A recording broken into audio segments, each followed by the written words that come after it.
సాక్ష్యాలు, ఆధారాలు ఇవన్నీ.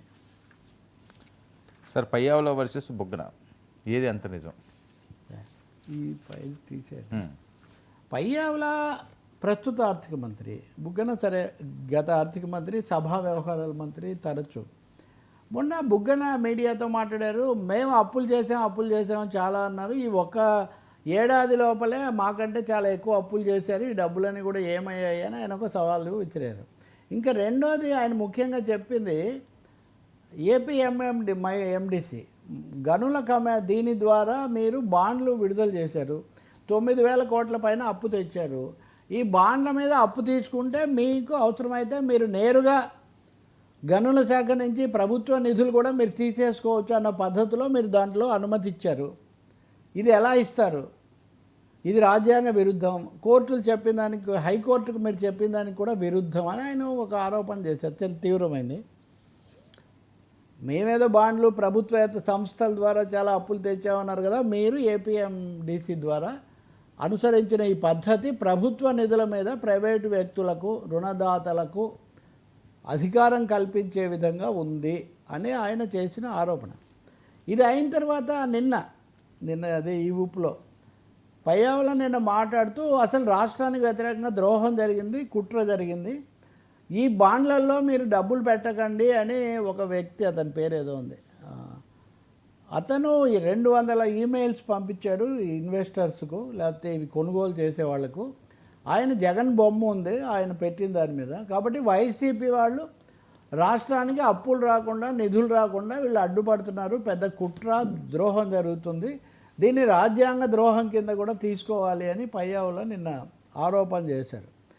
ఇందాక మనం మాట్లాడినట్టుగా మంత్రివర్గ సమావేశంలో చంద్రబాబు నాయుడు కూడా పయ్యావుల ఇలాంటి ఈ విషయం బయటపెట్టాడు, ఇలాంటి వాటి మీద కూడా మనం తగినంత ఇది జరగడం లేదు అని ఆయన అన్నారు. ఈరోజు మళ్ళీ బుగ్గన మాట్లాడుతున్నారు. అది నిజమా కాదా?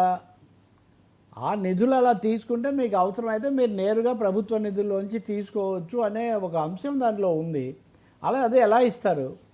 ప్రభుత్వ సంస్థలు లేదా ఏజెన్సీలు ఇవి అప్పులు ఇస్తే ఇవి దేని కిందకి వస్తే మా మీద చాలా దాడి చేసిన వాళ్ళు ఇప్పుడు మీరు నేరుగా ప్రభుత్వం దగ్గర నుంచి తీసుకోవచ్చు అని మీరు ఎలా చెప్పారు?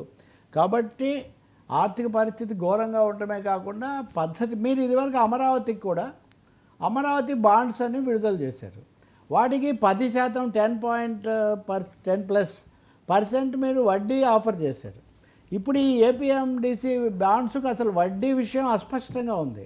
కాబట్టి అంతకంటే కూడా మీరు ఎక్కువగా అప్పిస్తారేమో తెలియదు. 45,000 కోట్లు ఈ విధంగా తెచ్చిన అప్పులు ఈ కొద్ది రోజుల్లో ఏం చేశారు?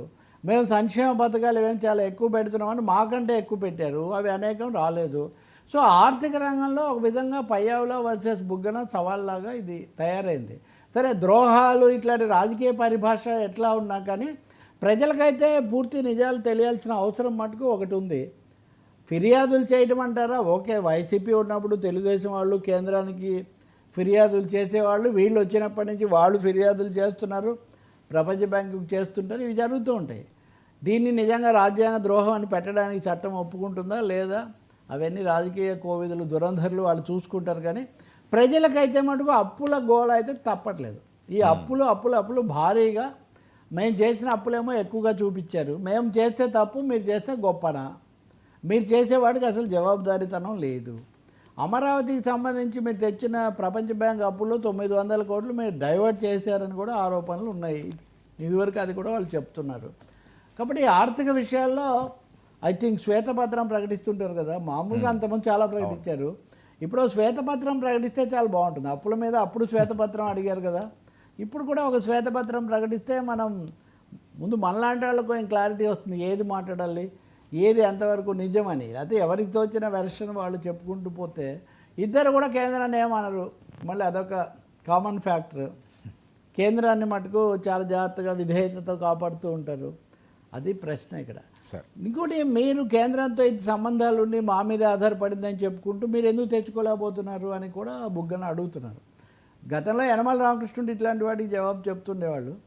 ఇప్పుడు ఆయన కొంచెం కినుకో అలుకో దాంట్లో ఉన్నారు కాబట్టి ఆయన చెప్పడం లేదు. పయ్యావులు ఒకటే అప్పుడప్పుడు ప్రభుత్వం తరఫున గొంతు వినిపిస్తున్నారు కొంచెం. సార్ కరెంటు మంటలపై సైలెన్స్, సర్దుబాటు ఛార్జీల భారం 842 కోట్లు.